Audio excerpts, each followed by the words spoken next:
Today's episode is brought to you by the folks over at SeatGeek, the best and easiest to use ticket platform out there. They take the confusion out of buying tickets using a 0 to 10 scoring system and a green is good, red is bad color rating system so you and your loved ones get the best deal possible. So whether it's going to see our beloved Redlegs at Great American Ballpark, the Bengals over at Paycor, FC Cincinnati, one of the area college teams, or pretty much anything in between, use promo code Riverfront at checkout and receive $20 off your first order. Click the link in the show notes to download the app and get started. That's Riverfront, one word, for $20 off.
Hello, everybody. What up, what up, what up? We got it right this week. Yeah, we did, man. Dude, we hit the Nate Dodson is dashing, by the way. Next time I see him, he's a dashing man. But he hit the SeatGeek thing. We got our intro. Hey, we're back on track. Let's Back go. on track. It only took 3 weeks of all-season baseball. We are rolling. Good. Yeah, Sydney literally in here. Let's see how the opening goes. We nailed it Yes, this sir. week. Thanks, Sid. Thank you. Thanks for playing the intro this time. Hey, we are back on track. Let's go. Back on track. And Steven, I'm going to send you a text message later. I need to get you on the show next week. So if you're available, holla at your boy. But my name is Tim Daniel. His name is Ben Brown. And welcome to this week's edition of Late Night Reds as we continue our position by position series. We're talking about the bullpen today because who doesn't want to talk about the bullpen, right? Let's go. Absolutely. Yeah. The third week of the offseason. It's a necessity if we're going to go position by position. So hey, we're in it, baby. We're in it. Yeah, let's do it. We're in it. So it is kind of weird that I don't have to do the SeatGeek promo this week since Nate did it for us. So that's pretty nice. I'm gonna start calling him Dashing Nate Dodson. Dashing Nate Dodson? You know, like Dashing Cody Rhodes. Remember that one? Yeah, I do remember that. Dashing Nate Dodson. Yeah. Well, if you feed his ego, he might actually get hair on his head. So he called me out for my bald joke last week, so I had to make sure I got him again. Man. Oh yeah. So no doubt. All good in the hood. But before we do get to everything, I do, of course, want to make sure we shout out our Patreon fam who put this all together for us. Patreon.com/RiverfrontCincy. If you're not a member yet, now's the time to be. Having a lot of fun out there. I mean, where else can you go talk about how the Bengals bye week went as doo-doo can get? Where else can you talk about Victor Wembanyama's 30-foot Inspector Gadget arms and the Cincinnati Reds all in one place other than the Riverfront Patreon? Man, you bring up Wembanyama, like I've full disclosure. I was telling Tim, we're in like the last parts of our football season. Like there's a lot of stuff going on. Things are crazy, and I very rarely get to catch a few things. But I watched him. He just happened to pop up. The Golden State game was on, and that guy is just freakishly long and athletic, and the things he's able to do are just insane. Like it's weird. It's really weird to watch him play, but he's going to be really good. Yeah, it's gonna be a lot of fun. So yeah, you guys got another win this week. I saw Yeah, Isaac. man. I saw Isaac got a pick. That was Yeah. nice. Yeah, man, it was cool. So it was a big district win for us. It secured a home playoff game. So in 2 weeks, we'll have a home playoff games against Martha Lane Collins High School. So super excited about that against a really good Dixie team, man. A Dixie team that they gave us fits. I mean, they're super physical, super athletic, and we were happy that we didn't play our greatest game, but we played well enough to win. So take quotes from Zach Taylor. It's better to win ugly than, you know what I mean, win pretty. So we'll take them any way we can get them now these days. So it was good stuff. Speaking of physical and super athletic, I went and saw Kiss on Thursday night. Oh, how was that? Awesome. Dude, I need to do that. Kiss is one of my secretly favorite groups. Really? I've Yeah, known dude. you for a long time. I never knew this. Yeah, I get down with some Kiss. I like Kiss. They're one of those groups that, like, if I'm riding around solo, like you may catch me listen to some Kiss. Like I do enjoy some Kiss. Can see Ben just driving around bumping the Detroit Rock City. Heck yeah, man. Yeah. Also a great movie, by the way. Yes, it is. But before we lose all of our listeners for the night, let's go ahead and get real quick. This is where we're at now. Currently in the top of the fourth, it's 1-1 in Game 6 of the ALCS between the Astros and the Rangers. So that's been fascinating. And then on the other end, tomorrow we have Game 6 of the Phillies and Diamondbacks series.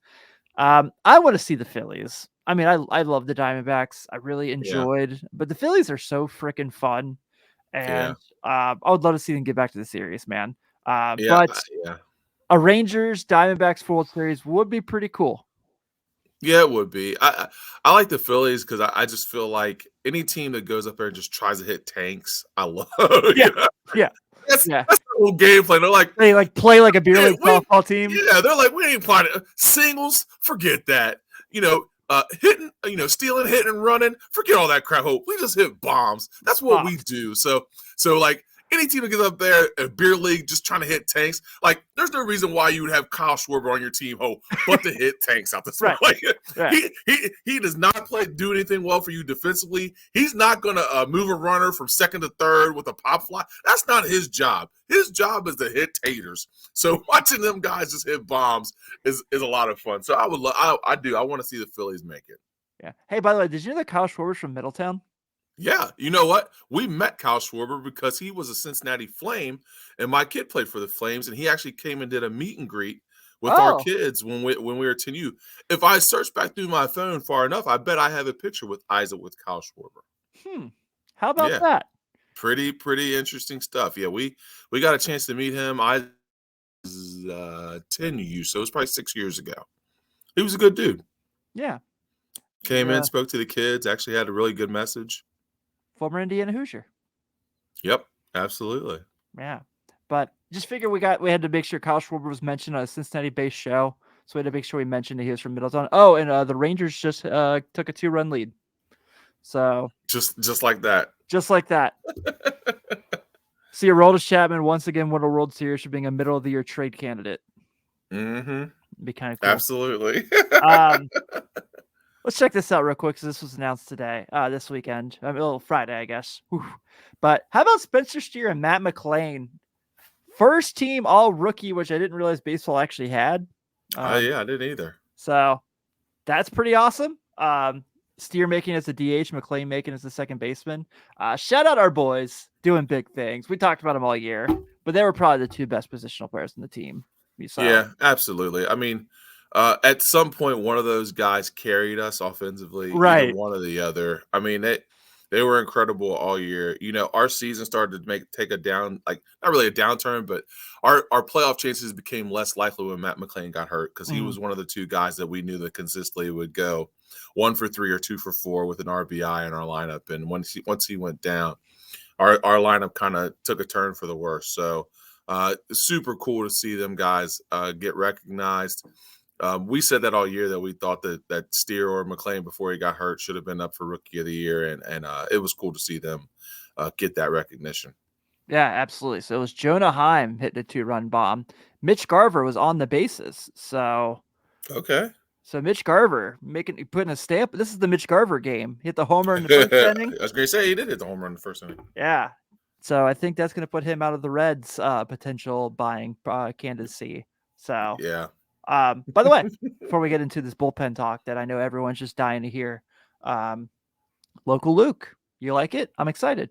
I love it. I Yeah. sent it to you as soon as I saw the tweet go out, man. I sent it right to you. I was very happy. I know we had talked about that before, about him being a great option for us, either as a backup or a semi-starter guy as a catcher. And we talked about it. There's not a whole lot of catching options out there where you can go out and get a guy that's as reliable as he is behind the plate, not only defensively, but his bat is not bad. I mean, he's going to be a 235 to 250 hitter, and he's going to do the things that you need him to do as a backup catcher. So great signing by the Reds. And he's a local kid, which is really cool to see. So they made the right move with signing a local Luke. Yeah. I feel like when I look back at local Luke's season, you mentioned 235 in that area. It's probably gonna be who he is. But like, I feel like that 235 was anytime they needed something. Yep. So there's Clutch. there's that Cleveland game when they're still in the hunt the last week of the year, and he has a huge couple 3-hit game. It was he kind of always put those kind of games together when he did get hits. So I think it's a good move, like we said. I mean, I think just running it back with those two with what the market looks like. Because I don't think many teams are going to be trading catchers at the winter meetings. So no, and like we talked about, like we talked about before, like the catching position is so. I mean, it's so sporadic. Like it's very rare where you're just going to get a catcher that's going to dominate your batting order or dominate your lineup. So to have two guys that are pretty reliable, like Tyler Stevenson had a down year, but he's still a top tier catcher as far as batting. His fielding isn't the greatest, but he's still one of those guys that it's hard to find those type of guys with that kind of consistency. So I like that. I like that they did that. Yeah, me too. All right, well, let's get into a little bullpen conversation, baby, because why wouldn't we? Time to go. Warm it up. First things first, when we get into this conversation, I demand the bullpen car makes its return. I know Great American Ballpark is not necessarily, it's basically a hop and a skip from the bullpen round, but come on now. I think every stadium should have one. Like even like the Giants where they forgot to put the bullpens in the stadium and it's like on the first yeah. Everyone should have. You know what? The bullpen car was phenomenal. And the bullpen car was awesome because they always had the bullpen car, and the guy coming out of the bullpen always had that big heavy jacket on, trying to stay warm to come in. They need to bring I want the big heavy starter jackets in the bullpen car. That's dope. When he come in, take off his jacket, get good and warm. I love it. So I'm all in for that. By the Absolutely. way, I noticed with my sweatshirt today, I'm rocking the house. Never knew this about you since you told me earlier you were a Kiss guy, and I didn't know this. What house are you? Oh, hold on. Let me think. This is a serious question, by the way. I know. Let me get back to you on it. It's anyone in the chat who knows how this goes and has taken those like random ass BuzzFeed personality quizzes, please let us know what you think about what house Ben Brown is in the Hogwarts. So very important information. Very important. It may have something to do with our Halloween episode next week, okay? Oh, yeah. All right, so let's get into this, evaluating the Reds bullpen. And so, look, let's go with the preface like we always do with these. We understand these numbers can be a little wonky. This is obviously a team that had a really bad stretch post All-Star break. We're pretty darn good for a long time, but overall, so 16th in the league in ERA, so about league average. We're first in the league in saves because that man right there is elite at his job, being Alexis Diaz. 21st in the league in hits, 19th in earned runs, and 21st overall on WHIP. I was not able to necessarily find the percentage of inherited runners they let score, but I would have to say it's probably about a 97.12%. Yeah, I was going to say it's pretty high. Yeah, it's pretty high. Pretty high. So Sydney's Hufflepuff. Okay, I dig it. Grace is too. Okay. So we got that going on. So there was that, and I think if you look at when let's kind of go through back. So last week we talked about starting pitching and just how little innings they threw in times. The bullpen really did their thing for a good stretch of the year, but we all kind of knew all these guys were kind of pitching over their head, right? I mean, we knew that this was something where, you look at the Derek Laws, who Chad and Nate always joke about. If you saw him on the street, the last thing you would think was professional athlete. And I totally agree with that. Derek Law, Ian Jabot, who I know looked like his numbers looked good, but it was a lot of like, all right, we're relying on Ian Jabot. Yeah, when we talked about inherited runner number, yeah, his was probably pretty high. Right. Yeah. So there was that, and then Lucas Sims had an up and down year. So kind of curious. We're gonna get into that a little later, like what everyone's kind of situation looks like, because they're all arbitration eligible still going into this. Whether it's Alexis Diaz is pre-arbitration, so he still is going to be the greatest bargain in baseball as far as a bullpen pitcher for another couple years. So we'll kind of get to that real quick. But here is bullpen IL stints. There's a lot of them, and this is just the key names. I didn't get into like everybody. So CJ Antone, as we know, missed majority of the year with Tommy John recovery from 2021. Looked really, really good before he kind of looked like aggravated again. Fernando Cruz, who is on the IL from April 30th to May 26th, and once again from September 1st to September 8th. Really liked what he did this year. Derek Law was on the IL from the start of the season until July 2nd. Casey Legumina was on the IL from May 14th to June 11th, and then June 21st to September 4th. They sent him to Louisville, and then he came up the last week of the season. So is that Reaver San Martin from May 9th, which is not his height. It was May 9th. And then Lucas Sims from the start of the season until April 16th, and Alex Young from August 26th to 9/18. So as we talk about what all they kind of did this year, this kind of something where we got to give these guys their flowers a little bit too, because, and this is where I got to give Jabot some credit, because he literally did not miss. He pitched the most games of anyone in baseball, and he did not go to the IL at all. Alexis Diaz looked gassed at times this year, but did not go to the IL. So that's just kind of that's kind of one of those things that's kind of fascinating. Yeah, I think that, I mean, as much as we talk about Jabot, I mean, he was a guy that for good, bad, or indifferent was reliable as far as he's going to be there every game. He's going to be a guy that never put a stint on the IL. He was a guy that would come in horrible situations. He was a guy that would come in great situations. He was steadily and consistently, good, bad, or indifferent. He was a guy that you could always bring in and give you something. Yeah. So, props to him for that. And of course, we already talked about what Alexis Diaz meant. I mean, he was our lone all-star, a guy that came in and got some really, really big saves. 2-inning saves, 4-out saves. He came in and did his thing and was an all-star. So, and to his credit, you could tell towards the end of the year, dude, he was sauced. I mean, he was done. He was. You could. You really could. I mean, you could tell he was done, and he just gutted through it. Trying to get outs, trying to help his team get wins, and big ups to him. I mean, because you could tell with about I would say with about a month to go left in the season, dude, he was done. He was done. And the Reds relied on him a lot. Yeah, they did. I went to the game, so I went to the last game of the year against the Pirates. They brought Diaz in the 8th, and I'm like, oh, cool. He's gonna go get like a two-inning save. We're gonna be good here. It's cool. They brought Jabot in to pitch the 9th, and I was like, what the hell? Yeah. I couldn't even believe it. Yeah, I think that he's obviously the core. He's the centerpiece of the bullpen, and rightfully so. And you mentioned solo all-star was definitely relied on a lot this year. But knowing you have that, knowing that you have this guy that's like, I know I can rely on him 90% of the time to get 3 outs. Maybe that's an exaggeration because it's baseball, but good amount of the time they get the 3 outs I need him to get. I feel like if you're like a guy who, when these situations come up where they can have additional players and additional bullpen spots come up, we're going to get to a couple names later. One of them, if they for sure were to sign, I'd be pissed off about it because I'm all for teams spending money and make the team better. But one of these names, I'm like, please don't. It is not Trevor Bauer. Don't worry, guys. I'm not ever going to mention. We're past that train. We're Yeah. past that.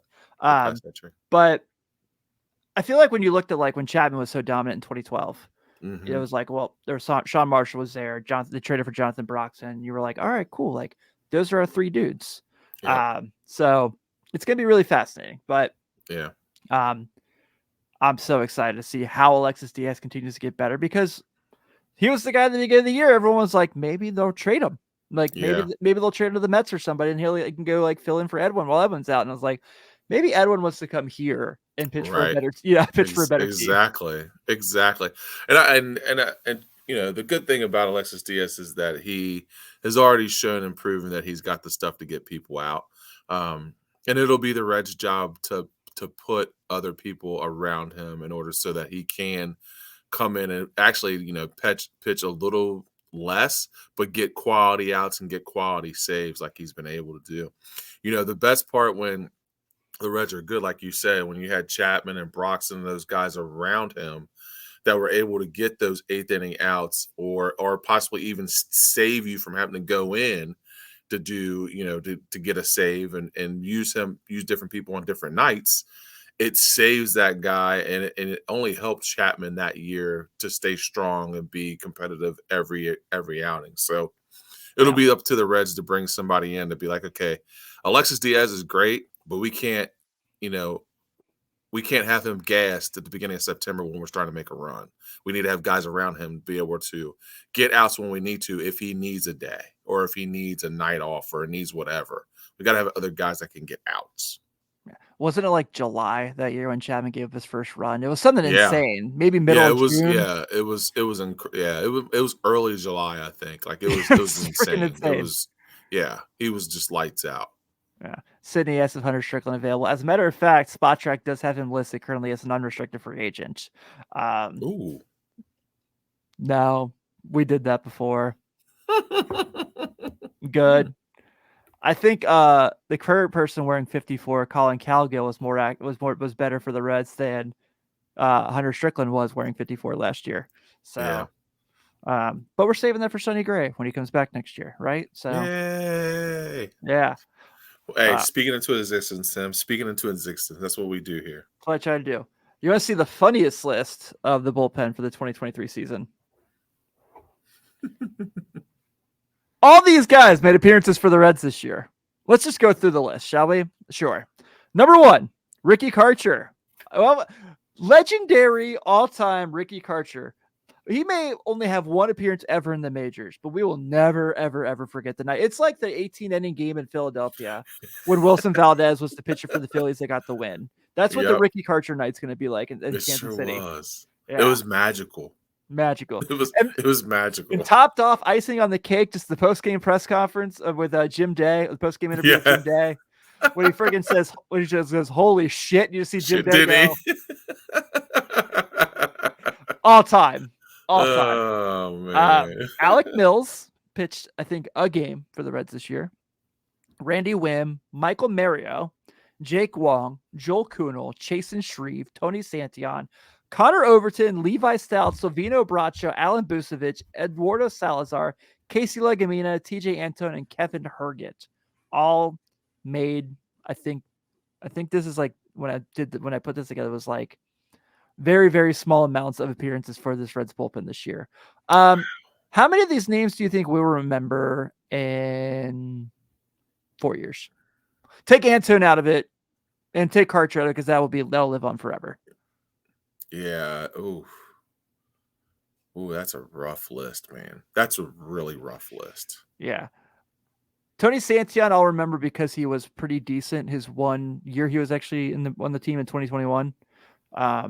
Before they made all the changes as far as like, defense and stuff. But yeah, other than that, I don't know. Joel Kuhnel has a name that kind of sticks in my brain because I don't know any better and I play Immaculate Grid too much. Connor Overton will always remember for this 2 great starts against the Pirates in 2022. Levi Stout, I think, will probably be more I know Carrick's in the chat tonight. He could probably tell more than I can, but I could definitely see him kind of getting more of a starting role in Louisville next year. Because that's, he did come up and make a couple starts this year as a spot starter for the team. Silvino Braccio was like a guy they just couldn't quit. It was like anytime they needed an arm to come up, they called him.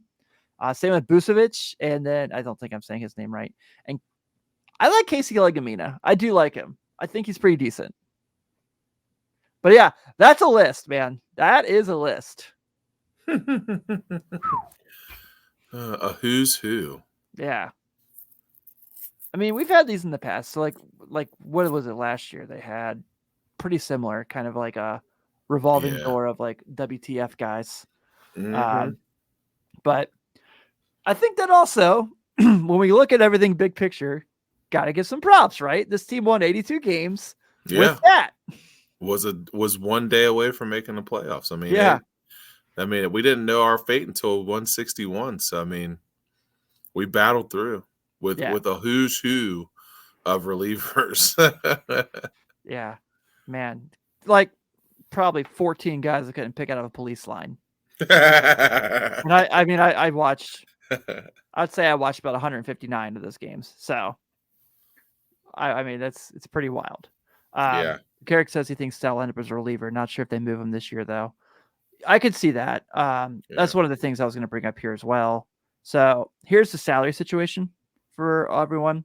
So pre-arbitration as far as guys who made a pitch appearance to the bullpen. So Alexis Diaz, Sam Mole, Ian Jabot, Daniel Duarte, Casey Legamina, Reaver San Martin, Leon Richardson, Levi Stout, all pre-arbitration this year. Alex Young is in arbitration 1. TJ Anton and Derek Law in arbitration 2, and Lucas Sims in arbitration 3. Let's talk about Lucas Sims, because this is a guy who definitely, I mean, I really like. I think has been really good for the most part. And I know every bullpen guy kind of goes through that like roller coaster of like being successful and not. His roller coaster seemed to be pretty lengthy at times this year. Yeah. Where are you on him? Because he's obviously going to be the most expensive guy in the pen next year. But I think he's worth a shot at coming back next year for sure. Yeah. My only issue is that it might be insulting that I put it that way, actually, but right. No. I don't think so. My only issue with Lucas Sims is that I feel like we're always on that roller coaster, and he struggles to be consistent. So it's like, do you pay the money to a guy that struggles to be consistent and the roller coaster is always up and down, or do you go out and find somebody that can be consistent? Yeah. And that's where I'm kind of at. Like if they re-sign him, I won't be mad. Like I'm like, okay, you re-sign Lucas Sims. I think he's, I think he will do the job. But is it something where you think you can find somebody and pay them the equal amount of money that you're going to pay him, but there's more consistency? Is that out there? I don't know. I don't know. But if they paid him, I wouldn't be upset about it. I think Lucas Sims, I hope that he would be able to get better as his, as the more he pitches. Yeah. But it's like, I think it's going to come down to who's available, how much money the Reds want to spend, and if they feel like that number comes into where they want to spend, then they'll sign him. If not, then I think they can find somebody that could show some more consistency and move on from Lucas Sims. Yeah, I'm with you, because if there was like stretches where he was really, really bad this year, but this is his last 15 games, his last 15 appearances this season. Yeah. 3-0, a .68 ERA. Ooh. Got a save in there, pitched 13 in the third innings, 7 hits, 11 strikeouts, 7 walks, had a whip about 1.05. So, yes, when you look at that, that's saying like, please make sure this guy is you're an extended past his final arbitration year, get a 2 or 3 year contract in there. But then you get like the Lucas Sims we saw in August, where it was not very good, where you couldn't buy it out. Yeah, I lean towards this. I think he's also one of those guys that probably would not have looked the best if we could pull up the inherited run percentage. But I'm with you. I mean, I do agree with that. Like, if he can give us what he showed those last 15 games, then absolutely, he's worth it. Yeah. But like we talked about, if we get in August, early September, and he was, boo boo, as we put it. I don't know, but Yeah. I wouldn't be, like I said, I wouldn't be mad if we did re-sign him, because I do think he has his potential is there to be a really good reliever if he can just stay consistent. Yeah, and I think one of the we'll talk about something here in a second, but I know Ben Lively kind of got options, and it looks like, but I think that's pretty good news for the Reds that he cleared. So I could definitely see him probably being in the bullpen next year if he's on the team, which we talked about a little bit last week with the rotation. But I think Diaz, no doubt about it. Obviously, Sam Mull was really, really good after the trade. Really, really good. Which I think kind of cancels out the need for Alex Young, though I do think they need another lefty. Alex Young was one of those guys that was very looked really, really good for a stretch and then was woof. Where are you on TJ Antone? Because I think I'm in the market of, I believe you give him a shot because of how good he is. Honestly, I think you have to give him a shot and give him a full year of being able to pitch. Just because he's coming off that surgery. I mean, that surgery is a rough surgery for a guy that throws as hard as he does. So he's coming off that surgery. He tried to come back this year. I think it takes a full year of off season, a full year of all that stuff to fully give yourself back. His stuff is electric. I mean, his stuff is electric. Yeah, so and he was really good that very short time he was back on the big league club this year. Yeah, so I think that you have to give him the opportunity to come back, because his stuff is incredible. And I think that with another full off season, with not being injured and being able to train and do all the things that he's normally used to doing, I think he could be really good. Yeah. Derek Law, thanks. We appreciate what you did. I'm there to say that's a sell for me, player. Same. We talked about Jabot. I think Jabot will be back. I do, just because of the situation. Daniel Duarte, I thought was pretty okay for the most part this year. Reaver, bro, I can't see it. Until you're on the field for a month and a half consistently. I can't say anything.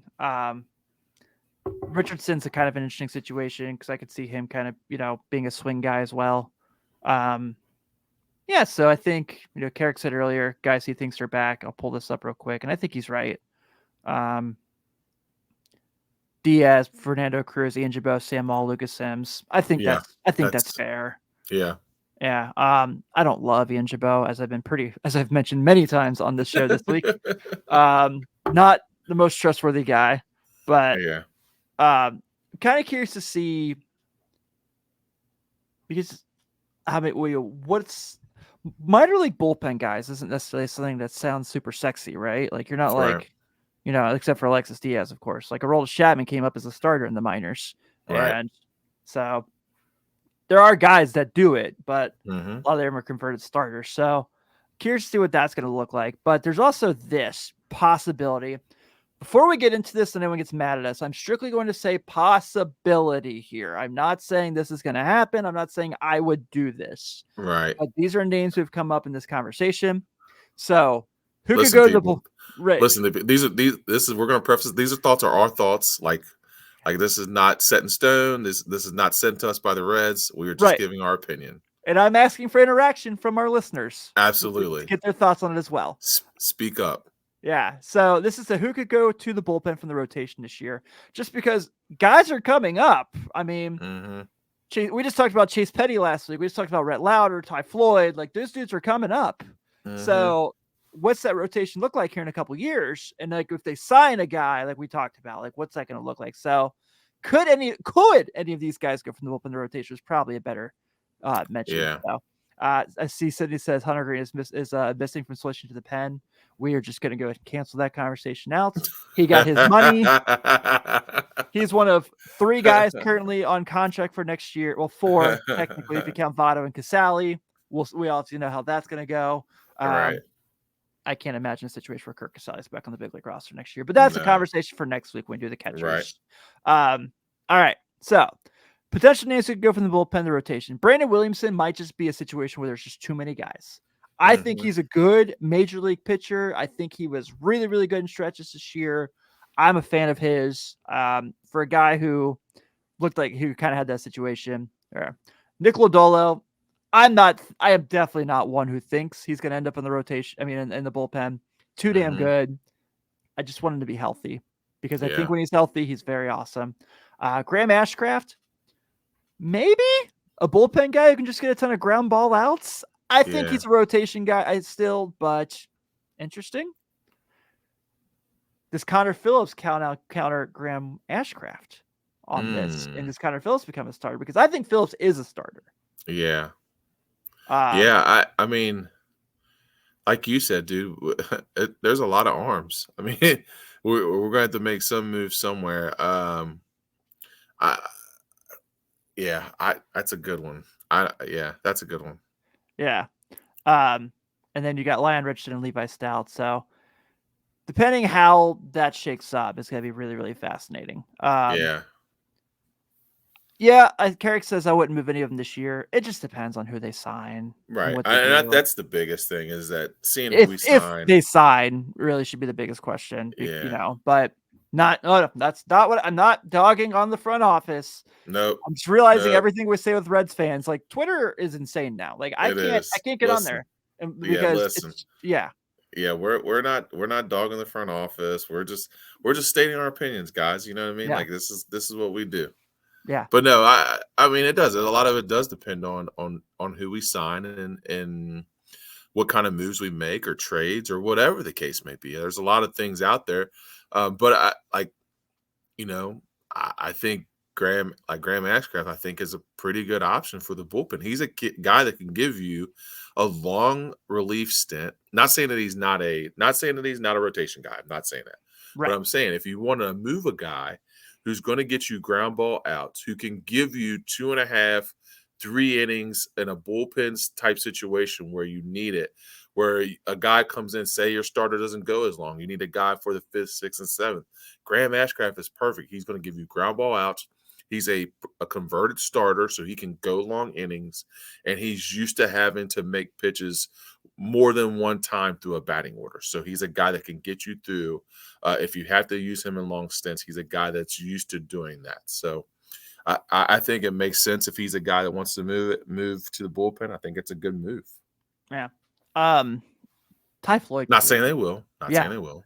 But Ty Floyd could really be a good bullpen guy for the future. I'm just not. I love that guy. I want to see him pitch every day if I possibly could. But that's probably me being selfish. So, I think of that group necessarily, if they were to do it, I mean, I think Stout and Williamson are the most likely. Yeah. If depending what it is. Williamson's another one too, though, man. Like he's good. He's got really good stuff. He can get outs. And he's a guy that you can move there. And if you needed a guy to go 2 innings and get you 6 outs, he's a guy that can do that. Yeah, I agree. And then here's this. So this is, I know how this is going to go, but again, I pulled up Spot Track. I went to relief pitchers and clicked unrestricted free agents. And these are names that popped up. And just prefacing that these are guys who are going to be on the market. I'm 1,000% certain that 90% of these guys are probably going to sign back with the team they're currently on, but they're there. Josh Hader, I do not want. I would not. I'm like, look, I am team spend money. I am team improve your team. I am all that. Do not spend $18 million on Josh Hader. Do not. Please don't. Chapman, of course, we talked about that all year, so I had to throw that out there. Shintaro Fujinami, I think the Orioles will keep, but that'd be awesome. Wouldn't that be awesome to have that guy in our pen? Chris Stratton, who was traded by the Rangers from St. Louis this year. I like him a lot. Brian Shaw from the Tigers, pitched for the Indians for a little while. Zach McAllister has kind of been, pitched for the Yankees this year. Daniel Norris, I'm definitely not excited about. And then Dylan Floro. And then, I mean, there's other guys out there. I really, really don't want like Craig Kimbrell, though he's pitched really well for the Phillies. It's just $20 million when you have Alexis Diaz already just seems stupid. Yeah, it's a lot of money. But, Spot Track's not always spot on either with their AAV. But so I'll go ahead and pull this up again here just so we can kind of get an idea of who else is out there. possibly, because if their teams get to them. But of course, I want Chapman for the sake of I think just that lefty to kind of be there in front of Diaz would be awesome. But whatever. Relief pitchers. Give me a second to do this whole thing. I'm doing the same thing. All right. So Will Smith will be awesome, but I think Texas is going to keep him. David Robertson, maybe you can convince the Yankees to not give him money because the Yankees are a shit show right now. Yeah. Drew Pomeranz, interesting. Matt Moore, meh. Yeah. Ian Kennedy, definitely not. Yeah. Jorge Lopez, not bad. And then let's see. Chad Green. I wanted Chad Green really bad for like ever. And then he was pretty stinky this year. So yeah. But he's got a club option for $9 million. Yeah, so Craig Kimbrell this year. Actually, okay. Will Smith AAV is 6.5 mil. If there was not an Alexis Diaz, I would love that.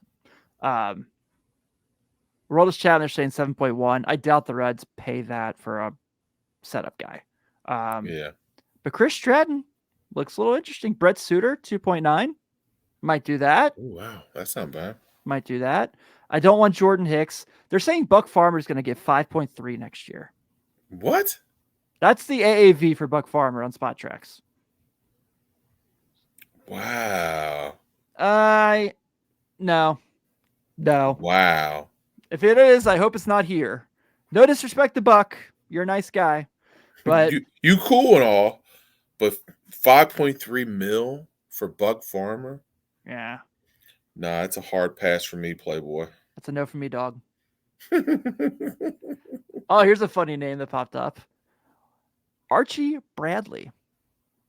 Former Red for the COVID season for, I don't know, 6 outings. But a guy people were very upset when he moved on. What did they have for his AAV? They don't have an AAV. They don't have one for him. Yeah, they don't have one. And then Sydney asked earlier, yes, Hunter Strickland is listed on here. Would you be open? He's got a player option with the Mets for 6.8, so he's probably going to pick it up, but I'm sure the Mets will probably try to finagle that. Would you be open to Adam Ottavino? Look, we're just spitballing names at this point, guys. We know that this is very unlikely. So, what do they have his AAV as? 4.6. Looks like. Really? Dude, you know who I would kick the tires on? I know a lot of people are going to disagree with me. Give me Joe freaking Kelly. Oh, yeah. Yeah. Because that guy's going to muck it up with anyone. He doesn't care. Yeah, he doesn't care at all. I would like Andrew Chafin if the Brewers don't pick his option up because he's got a sweet mustache. Yeah. Ooh, Chad Green at 2.4 million is a little more enticing. Whoa. Well. But, the bullpen's probably where you can kind of get, the best situation of guys for a little money. Right. So, I don't know. It's going to be fascinating. I agree with what Carrick said earlier. So if there's 5 guys there, you got, we're looking at probably 2 or 3 additional players that they could possibly put on here. I think Chapman's probably a little out of the tax bracket for the situation for what other things they might do, especially if they do kind of extend any of these guys that they're discussing, any of the Ellies and McLeans and things like that. But Andrew Chafin, 3.5 mil. Maybe. 33? Maybe. Good friend Justin Wilson. Poor guy. I liked Justin Wilson when he was here. Thought he was pretty decent. Yeah. There's a lot of names, though. Matt Barnes for the Marlins, 2.7. Liked him with Boston. He's only 33. Yeah. But I'm in. Joe Kelly. All right, who's with me? Joe Kelly to Cincinnati. Dude, see Joe Kelly throwing a high heater at a Pittsburgh Pirate? Let's go. Ben. Ben, Let's go. Listen, you're speaking my Joe language. Kelly's all in. Let's go. Yeah. Yeah. So what if he's a former Cardinal? We can move on. Yeah, I'm good. I'll never forget when he was pitching for the Dodgers and he struck out the Astros. And as he was walking off the mound, he looked at them and like stuck his tongue out at them. I was like, Oh yeah, my man, my man. Yeah. All right. So that wraps up the bullpen. Next week, we're just going to go around the horn. So next week, we'll go through the catching position, which I know is already set in stone. But we'll kind of just discuss that. But next week's our Halloween episode because, it's that time of the year. So, Ben, I'll ask you how we should do our special Halloween segment. Would you prefer we go A, what Reds player is most likely to dress up as what Halloween costume? Or B, comparing Reds players to Halloween candy? So who would be the almond joy of the group? I like that one. I like that one. Let's do the candy comparison. All right. Next weekend. I'm in for that. Next Sunday night. I also do want to go ahead and get a heads up and get this out there. I did get approval for the Sunday night of the Bengals-Bills game for us not to be on air because we would have no one here. We'd probably lose money that night. Good call. I was going to say, yeah, good call. So I told you we should have done a pre-recording and just record. Look, we're coming back with the Drew Stubbs interview from here we go. Yeah, if I was like better at editing, I would do like a best of for the year. Yeah. Because I would love to chop up the Drew interviews and the Jumbo interview. Oh yeah. But yeah, so November 2nd, we would know. That's not the date, is it? Hold on. I don't know. Sydney said she'll be at the game. She should know. November 5th. 5th, there you go. Yeah, we will not be here that day. We're going to take that night off and replenish. I think the World Series is over that week anyway. So perfect. Well, I think other than that, Ben, I think we might be able to wrap this one up. Yes, sir. All righty. So first off, thanks everyone for hanging out and all your insight. We definitely appreciate it. We love you guys. Please preference. Again, make sure if you listen to this later, do not tweet at us, yelling at us. We said, are these possibilities? We did not say these were going to happen. We don't want to hear it. Nope, not at all. But if you want to say, I enjoyed the conversation, it was very insightful, we do appreciate that. Yeah, let us know. So if you are listening or watching on YouTube and you have not subscribed to us yet, please do. Boomed in subscribers this week, Benny. Yes, Boomed. I saw that. Holy mackerel. It was awesome. Yeah. Shout out Joe from the Bengals show and all his hard work making that happen. Really appreciate that. So before we do get out of here, let's see what's going on here at the Riverfront. It is that time of the year as we're getting ready for college basketball. So be sure you're checking out Riverfront U. NBA Friday has been really fun the first 2 weeks as a passion project show. People are digging it. So I like it. Once football season's over, I'll get you over to hang out. Oh yeah, man. Can't wait. My headphone wire just went out. We got all this time without any technical issues. We got to the 48th minute. Hey!